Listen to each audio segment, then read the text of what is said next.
Hello everyone and welcome back to Let's Play The Legend of Zelda Ocarina of Time. In the last part, we went all around Hyrule doing the Big Goron Sword side quest. And now we're back in the Lakeside Laboratory as there's exactly one more thing we can do here that's not maybe gathering the rupees down here. And it's looking at this really cool 3D shark. No, it's this wooden crate down here you may have seen when I was getting the heart piece from diving here. If you roll into it after getting the iron boots, you can reveal a gold Skulltula. Now, the important thing to learn about using the iron boots in water, and I forgot to mention this last part, you can use almost none of your items underwater. The only items you can use are the hook shot and the item we're going to get in the next dungeon.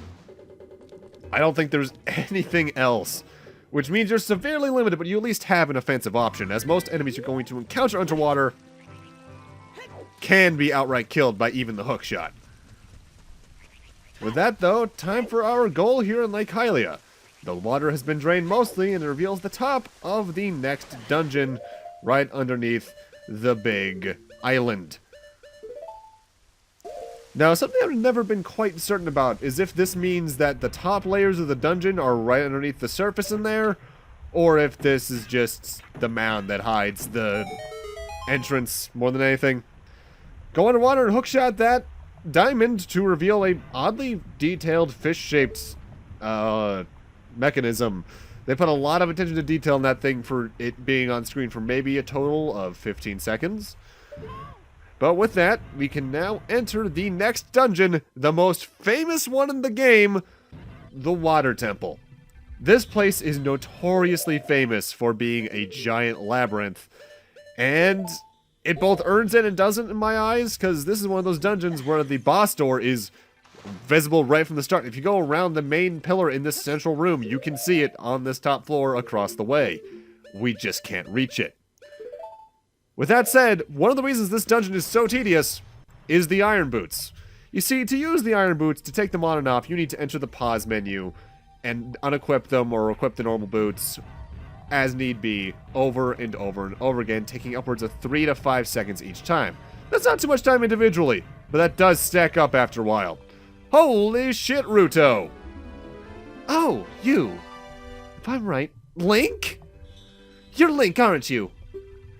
It's me, your fiancé, Ruto, Princess of the Zoras.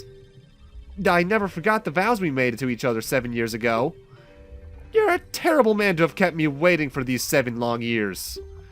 But now is not the time to talk about love. I'm sure you've already seen it. Zora's domain totally frozen. A young man named Sheik saved me from under the ice. But my father and the other Zoras have not yet. I want to save them all. I want to save Zora's domain. You have to help me. This is a request from me, the woman who is going to be your wife. Link, you have to help me destroy the evil monster in the temple, okay? Inside of the water temple, there are 3 places where you can change the water level. I'll lead the way. Follow me, quickly. And she slowly floats up. Now, because the time for taking on the iron boots on and off over and over again stacks up for a while, after about the 5-minute mark in this part, I'm going to start using a glow transition to cut out the menuing. This saved me about a minute to a minute and a half in the video's length, which just goes to show how tedious this all is. Also, Ruto, where did you go? Okay. Thankfully, the 3DS version mitigates this problem somewhat. As in the 3DS version, the iron boots, as well as some of the other equipment pieces throughout the game, are not treated as equipment pieces you equip on the equipment subscreen. They are instead treated as a C button item. And to help make things a bit smoother anyway, the 3DS version essentially gives you access to 4 C buttons at a time, I believe. And I'm trying to remember if one of those is just always the Ocarina or if the Ocarina is a separate button. I haven't played 3DS in a while. I think the last time was 2013 or 14. I only played 3DS through it like twice. It's definitely the better version of the game to play mechanically, but I just didn't feel like recording a 3DS game, because DS games are already pretty hit or miss as it is. And, as you might figure, Those who wish to open the path to sleeping at the bottom lake must play the song passed down by the royal family. You know what to do whenever you hear that.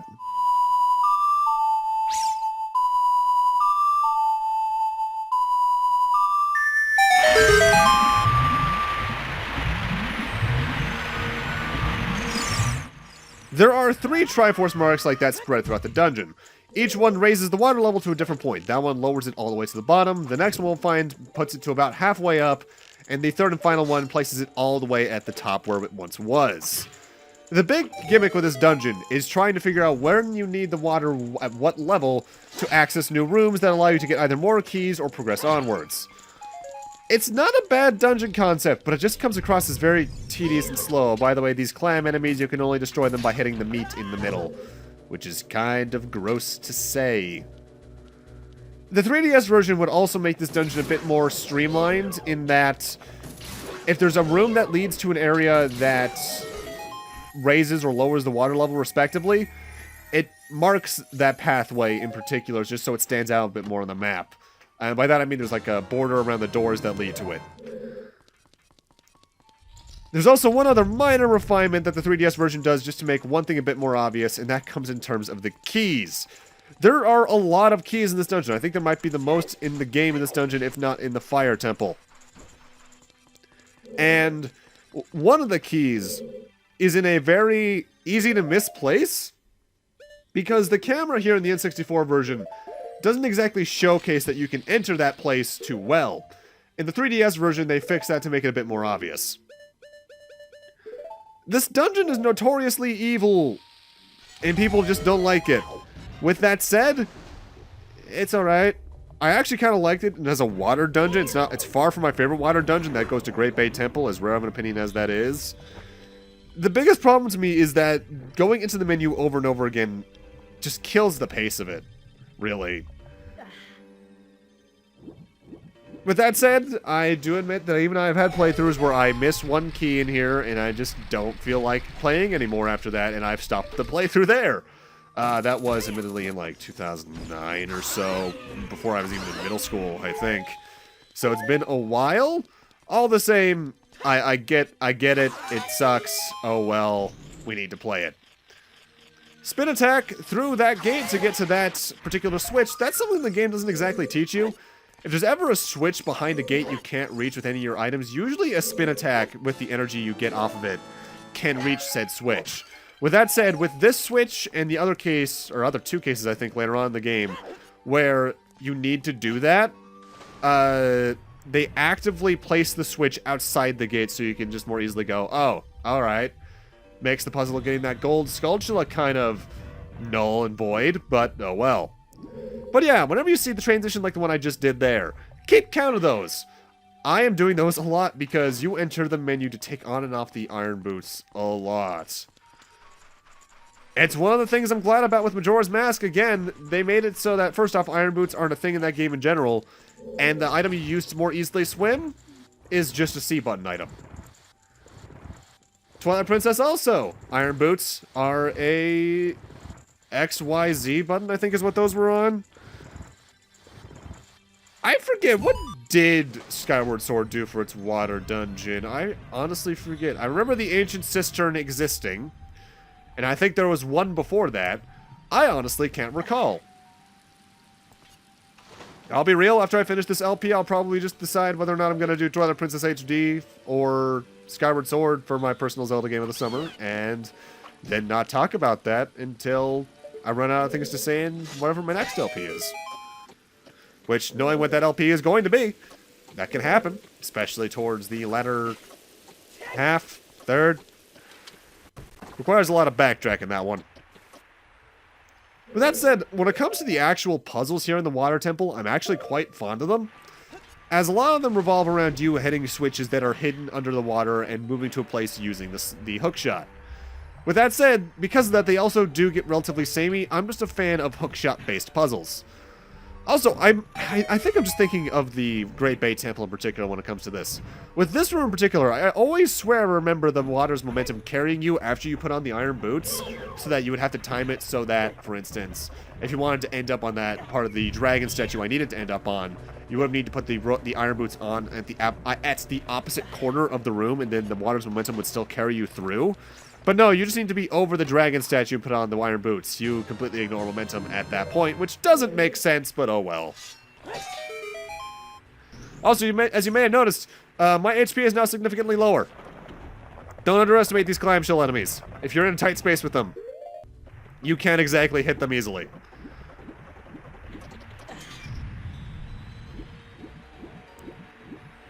One thing I'm definitely not fond of in this dungeon, though, is the music. I didn't really rag on the Fire Temple's theme much because I like that one. And the Forest Temple's theme is memorable. This song is just kind of empty. Like, out of all the dungeon music in this game, this definitely has the least amount of atmosphere to it. It just feels like a couple of people jamming on an instrument and trying their best to make a melody out of it. Again, much more fond of later Zelda dungeon musics. Or the 2D Zelda dungeon musics, for that matter, as they don't really as often feel the need to build an atmosphere with those. But that said, my favorite Zelda 2D dungeon theme is probably... Oh, I can't remember the name of the dungeon. It's the one high up in the sky in Minish Cap. That song is just kick-ass. Welcome to the Central Pillar, though. This is where our next major location is for two reasons. One, on the platform we can immediately hookshot up to, we are going to find the second Triforce Sigil that you can play Zelda's Lullaby at to raise the water level. This one raises it to right about where our head is, actually. And while I was silent for the first cutscene of the water raising, not so much here, just because I wanted to get the point across. Alright, right there. It's barely visible just due to the camera angle, but where this block to my left, or I guess my right, just came out of, there is now a hole in the ground there. These blocks raise and fall with the water's current, or level. So there's now a hole down here that we can fall into to get to our next small key. This is the small key that is very easy to miss, and the one that most people do miss whenever they say they're lost in the water temple. I hate this key. I have missed it several times. Thank you, 3DS version, for altering the camera angle to make it more obvious. In fact, I don't recall many people complaining about the water temple at all come the release of Ocarina of Time 3D. I can't tell if that's just because of the more simplified mechanics making it easier to navigate, or if it is because they just outright gave you better hint systems within it. Because when it comes to 3D Zelda dungeons, this is easily the most famous one in terms of people getting lost in it. Even Great Bay Temple, though people say it's harder, and it is harder, I will admit that. People don't often lament about it as much because there's more markers guiding you where to go, and there's not really much super hidden bullshit like this key seems to be with that camera angle. Let's see, the Water Temple, at least the first one. No, actually, no, there's just the one, really, in Twilight Princess. People don't really complain about that as much, aside from the fact it's a water level. Wind Waker. Wind Waker didn't really have a water dungeon. Temple of the Gods had some water mechanics to it in the first half of it or so, but people don't really complain about that dungeon because it's a good dungeon. 2D Zelda since, not really. People don't really complain about them. Skyward Sword, again, I remember people talking about liking the Ancient Cistern. I think that's the one with... Was that the one that had Kalactos as the boss fight with his badass music? It's been a while. Breath of the Wild doesn't have dungeons. Unfortunately. They go more for shrines, which work as a concept, but I feel like they could have just made fewer shrines and have made more interesting dungeons out of the great beasts. But that said, the water one, I can't remember the name of it. The elephant was probably the most interesting one to me. Just because I liked the water mechanic that they had going on with it.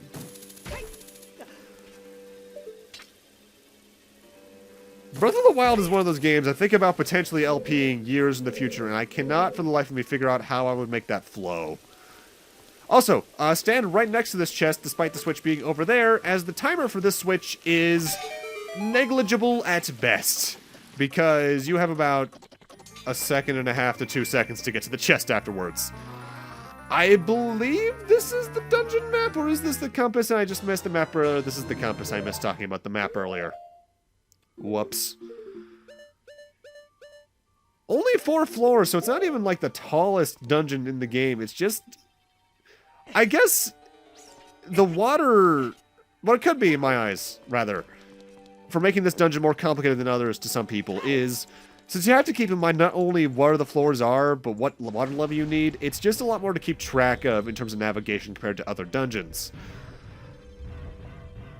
With that said, now we also immediately need to return to a place we've already been now that the water's at the medium level. Right over here where we met Ruto earlier, you may have seen when we were raising up to the 3rd level, there was a middle level that had a cracked wall. This is another area that people often forget about, just because either they were facing the wrong direction or their minds were more preoccupied with following Ruto at the time. I get it. It's happened to me too.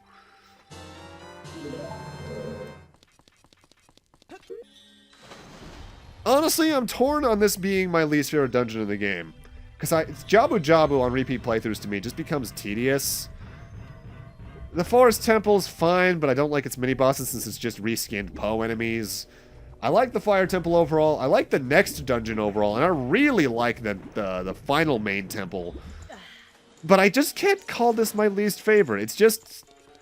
It's not even that it's annoyingly hard. It's honestly not when you've done it as many times as I have.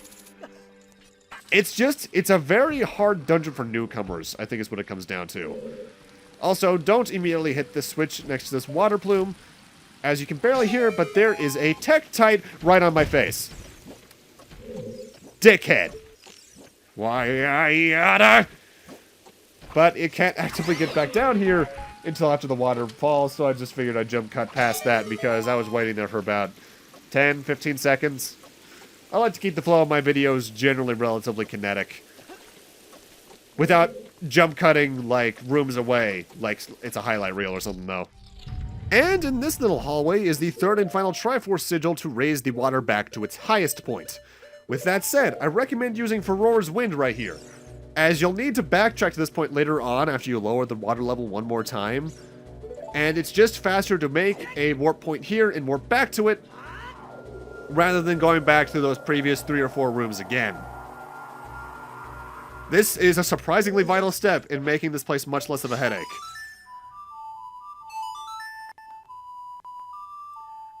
I feel like that's another reason people don't like it as much, really, the Water Temple.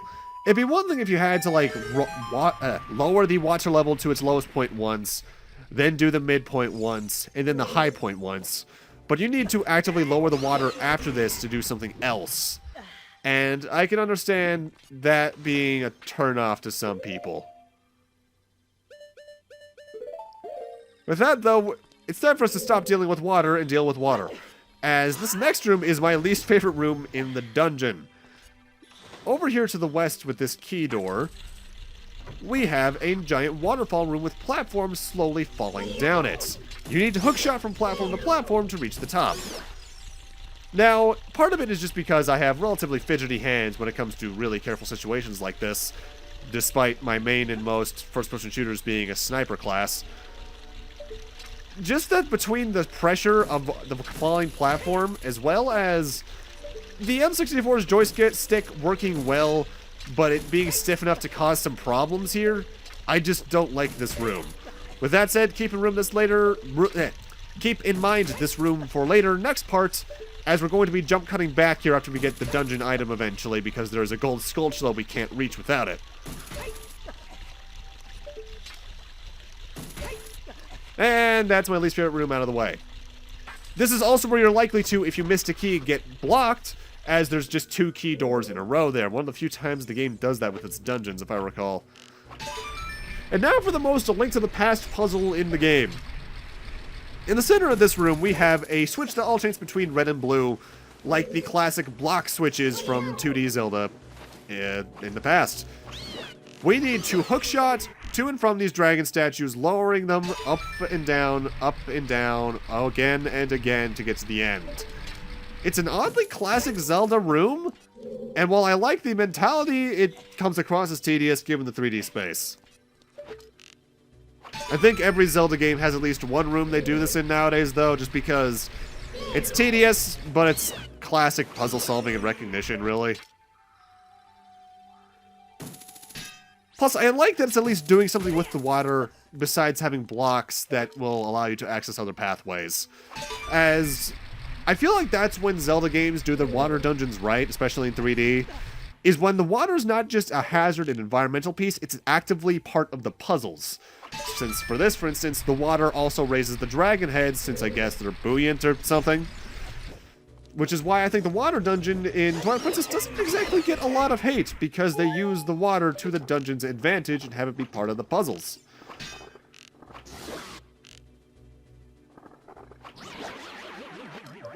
Whereas for the puzzles in Tower of Gods and Wind Waker, which is the closest thing that game does have to a water dungeon, it did get a bit annoying just because the timing could be a bit strict. Alright, let's see what's in this next room. I recommend, by the way, putting on the Megaton Hammer and Din's Fire, depending on the strategy you wish to take in this next room. Well, this is pretty. Ooh, I like it. Random tree in the middle, but oh well.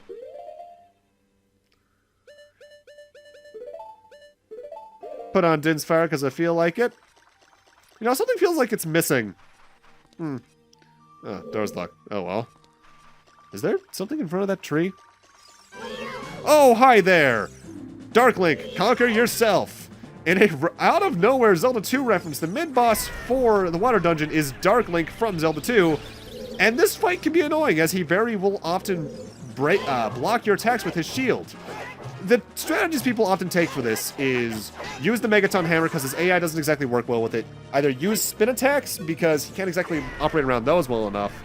Din's Fire him to death as his AI can't exactly block magic like that.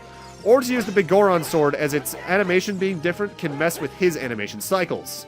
With that said, the difficulty of this fight depends on how much you've completed in the game, as his health is entirely based off of your own health count. If you're at a lower health count because you've either ignored heart containers at boss fights or not gotten as many heart pieces as I have, this fight will be over much more quickly than it is with me. With that said, I'm speeding up this fight because Din's Fire is my strategy of choice. That's why I still had a green potion, so I could just say no to this fight and kill him relatively easily. It takes a while to do this strategy, but it's without a doubt the safest. And after about, 15 or some odd Din's Fires, he dies. And you didn't quite get to see it there because he wasn't on screen, but his death animation mirrors that from Zelda 2, where he falls down in the damage animation from Zelda 2. That's just cool.